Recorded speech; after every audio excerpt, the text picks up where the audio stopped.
Well, good morning. Worksheet 6. Probably do this in two parts because there's a couple circuits in here. What is special about polarized capacitors? When you start dealing with capacitors, there are certain capacitors you have to get the right way in the circuit, and they are electrolytic, and it's part of the manufacturing process.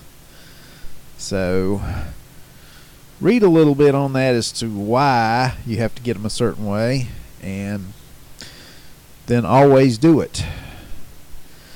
For number 2, what frequency would make capacitive reactance of a 0.47 microfarad capacitor equal to 620 ohms? I'm going to pull in my handy dandy spreadsheet for that, and I'm going to do the formula I did not do on the last worksheet. Capacitive reactance is equal to, I'm going to get rid of the equal, it's XC equals 1 divided by 2 times pi times frequency times capital C close parentheses. So there's the formula that we're going to deal with, and what I ask is what frequency, so there's the frequency, that's the unknown, would have a capacitance that's 47 microfarads, 0.47 I think, yeah, 0.47 microfarads equal 620 ohms. So again, it's just, I have one unknown. So if I algebraically manipulate it, I can just put in the numbers. I'm solving for frequency, so I'd multiply both sides by frequency. I'd divide both sides by XC. So I need equals 1 divided by 2 times pi times my X of C comes down, and that is just 620 ohms times my capacitance is 0.47 micro, and Excel actually recognizes the E, so it would be 0.47 E minus 6, because micro is the minus 6 tens power. Close my parentheses, and I don't have my divided in there. There we go. Hit my enter, and my frequency comes out to be about 546 hertz. So that is using that formula. 546, 545. Let's see. Let's minimize that. Analyze a series circuit for a 0.47 microfarad in series with a 620 ohm resistor. Calculate the current and voltage drops if a 5 volt source at a frequency of 545 hertz is used. Well, I wonder where that 545 came from. So what you see is I have pretty much an equal resistance, and I have pretty much an equal reactance, but this time it's capacitive. And I want to know the current and the voltage drops. So let's go to Spice and give us a new circuit, and we're going to have 5 volts, which we'll set up in a minute. We're going to have a ground. We're going to have a resistor.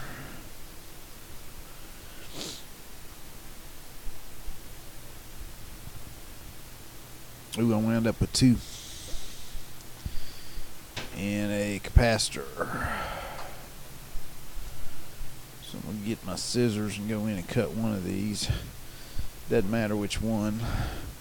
So I've got an R2C1.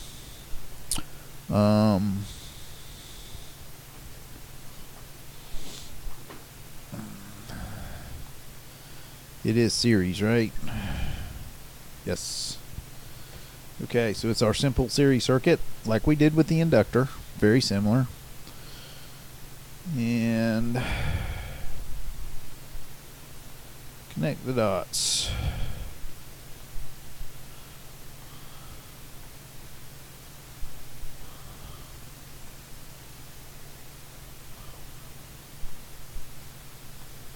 There we go. Label, or put in the values. 620, and this was 0.47 micro. This is, we're going to do it using AC analysis amplitude, which is really an RMS, or I'm going to use it as RMS. So I'm going to do that and simulate, edit simulation command, AC analysis. The nice thing about AC analysis, you get numbers, you don't get to see the waveform, but you it's easier to figure the analysis a little better. You don't have to figure periods and sample points and all that. And we figured 546, and I said use 545. That's fine. So we're just going to do one frequency, 545 twice. Click OK. I am going to go in and label my wire numbers, or label my wires.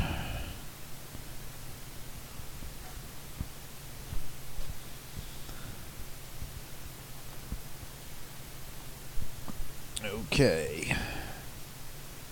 So now I can simulate and run it and shrink that results window a little bit. So there we go. I got a 5 volt voltage, 1 times 10 to the minus 14th, so that's a 0. I got 3.53, negative about 45 degrees.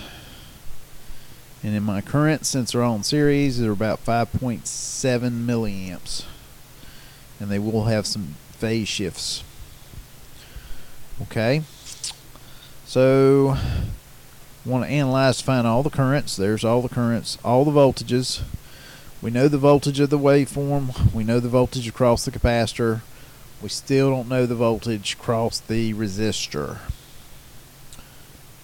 So we go to our handy conversion spreadsheet, and I know the magnitude. So for the first one it is 5 angle 0, and for the second one it is 3.54. We'll call it 3.54. And I know my angle is now negative 45. So just like last time, it's about 2.5 and 2.5. I'm going to subtract this second line from this first line. And if I do that, I get 2.5 and minus 2.5. 2.5.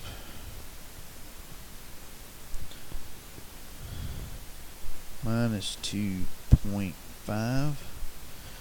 So I get 3.54 at an angle of minus 45 as the result. So then that would be the voltage drop across my resistor. Wait a minute. I'm subtracting. Minus minus, so this should be plus. Plus 2.5. 0 minus a negative 2.5 is actually a positive 2.5, so I have a 45-degree positive angle across my resistor, the voltage, and I have a negative phase angle across my capacitor in terms of voltage. So that's all the analysis for that. The next step is to build it. Build a series circuit containing resistance and capacitance. Calculate the currents and voltage drops. Then build and measure the voltage drops across each component of the circuit. So my R, I can put in my 620. My volts could be 5. My X sub C is somewhere around 620. Voltage across the resistor calculated, we just did it. The voltage across the capacitor calculated, we just did it. My capacitance comes from the problem above. My frequency, I can use the problem above. And my I calculated, I can use the problem above. So then all I have to do is measure, build it and measure it. And then for number 8, analyze a parallel circuit. 621 ohms capacitive reactance, 620 ohms with 5 volts applied. What current would run through the resistor? So back to SPICE, make it a parallel, and redo the analysis.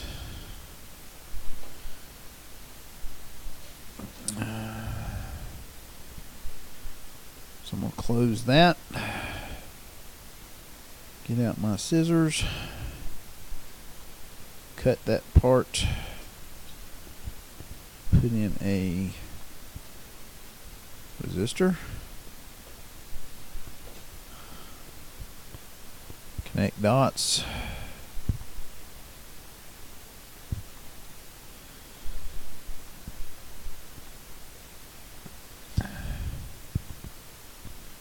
escape. I know that my capacitor at this frequency and this capacitive reactance is about 620, so I'm good there.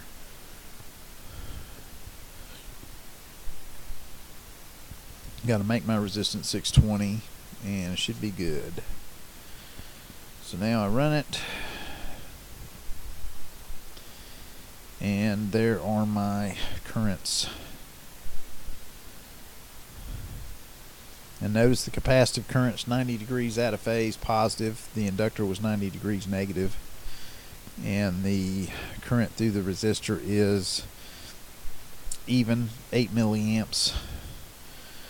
So I can take this 8 milliamps multiplied times 5, get the power. And take this 8 milliamps, multiply it by 620, and I can get the VARs. And I think that's the next problem. Let's go look. Analyze a parallel circuit. What current would run through the resistor?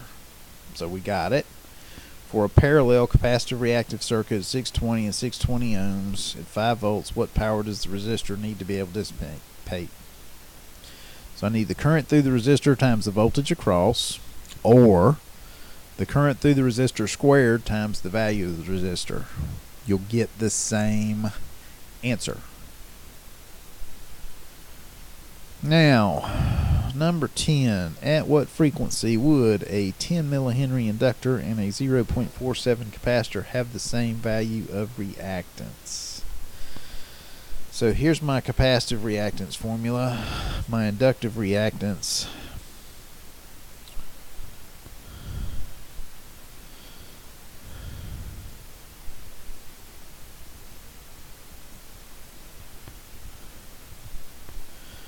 is 2 times pi times frequency times the inductance.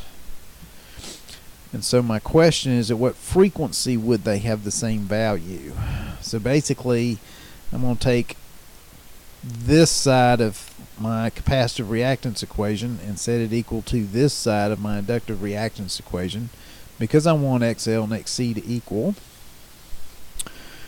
So I have 2 parts of the equation with an F in it, and the F will be the same, so I can combine those algebraically.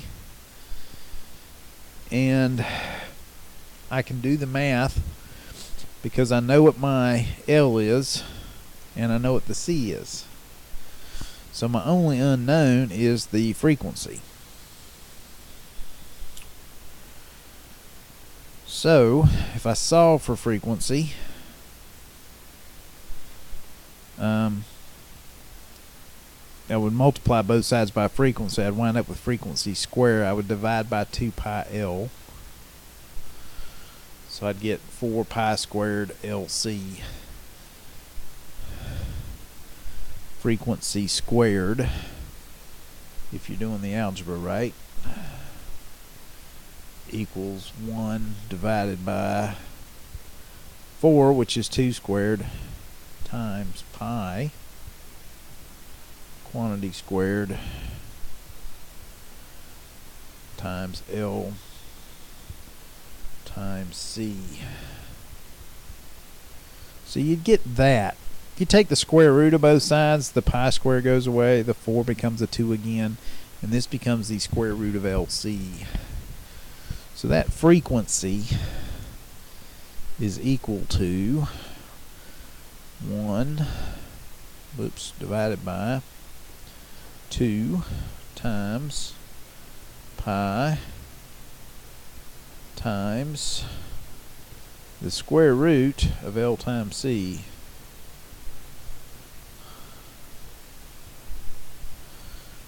So that would be my formula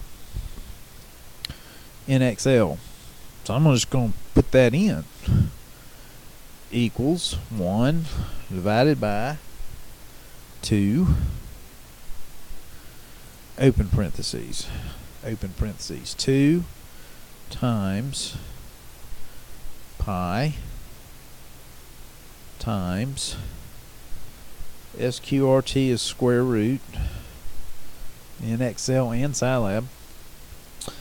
My L was 10 millihenries. So I can say 10e to the minus 3 if I'd like to. Times 0.47 microfarads.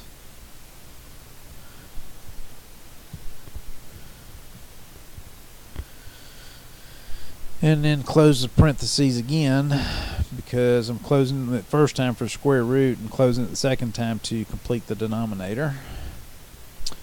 And I get a frequency of around 2320 hertz. That's enough for this video. I will probably continue this one later as a part B. Thanks for watching.